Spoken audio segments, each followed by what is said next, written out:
SC భూములో Congress విధ్వంసం. ఆ భూములపై సుప్రీంకోర్టులో కేసులున్నాయి. చదువు పేరుతో కోర్టు ధిక్కారణ.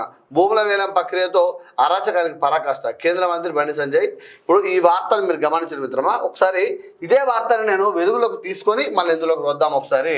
అయితే వాస్తవాన్ని ఇక్కడ గమనించిన మిత్రమా, బండి సంజయ్ గారు వార్త మీరు చూసినారు కదా. అప్పుడు సాయి దిప్పున్నాయి.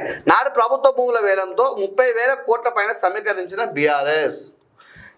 టీజీఐఐసి హెచ్ఎండిఏ ఆధ్వర్యంలో 1000 ఎకరాల పైన సర్కారు భూముల అమ్మకమాట.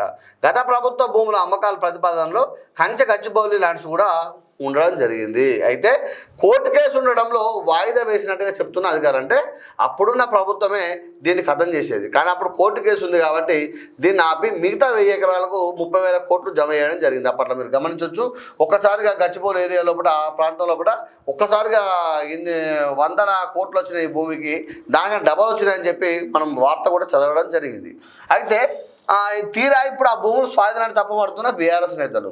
అయితే నాడు 1000 ఎకరాల మీద చోద్యం చూసిన బీజేపీ నేతలు ఇప్పుడు ఆందోళన అంట. మీకు అర్థమైంది కూడా నేను చెప్పింది. అంటే అప్పుడు 1000 ఎకరాల అమ్మి 30,000 కోట్లు సమీకరించినప్పుడు బీఆర్ఎస్ పార్టీ ఈ 1000 ఎకరాల్లో కూడా ఈ 400 ఎకరాలు కూడా ఖతం చేసేవాళ్ళు. కానీ అప్పుడు కోర్టు కేసు ఉంది కాబట్టి 2024 వరకు కూడా కోర్టు కేసు ఉంది కాబట్టి అప్పుడు ఆగడం జరిగింది.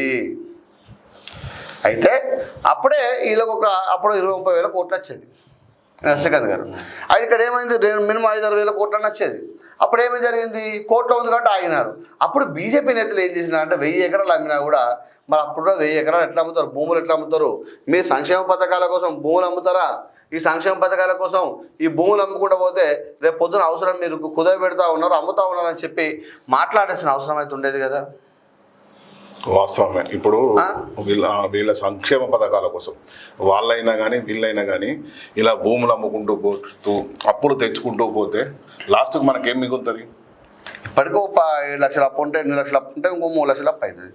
ఇప్పుడు వాస్తవానికి సరే వాళ్ళదా వీళ్ళదా అనేది కాదు, గత ప్రభుత్వం 7 లక్షల అప్పు చేసింది. ఇప్పుడు ఈ ప్రభుత్వం ఒక 7 లక్షల అప్పు చేసింది అనుకోండి. ఆ 7 లక్షల అప్పుకే ఇప్పుడు 6,000 కోట్ల అప్పు కడుతున్నాం, వడ్డీ కడుతున్నాం. అవునా? ఇప్పుడు మళ్ళీ వచ్చే 7 లక్షల అప్పుకు మళ్ళీ 6,000 కోట్లు, అంటే 12,000 కోట్లు నెలకు వడ్డీ కట్టినాక మన తెలంగాణ బాగుపడుతుందా? ఇప్పుడు మరి అప్పుడేం చేసినారు, 1000 ఎకరాలు అమ్మినప్పుడు 30,000 కోట్లు వేసినప్పుడు ఏం చేసినారు, కూర్చొని తింటే కొండలైనా కరుగుతాయి అన్నట్టు ఇప్పుడు మన తెలంగాణ ప్రజల్ని అలా సోమరిపోతులుగా తయారు చేస్తున్నారు. పాస్టర్ ముద్దులో తప్పుడు ప్రచారం.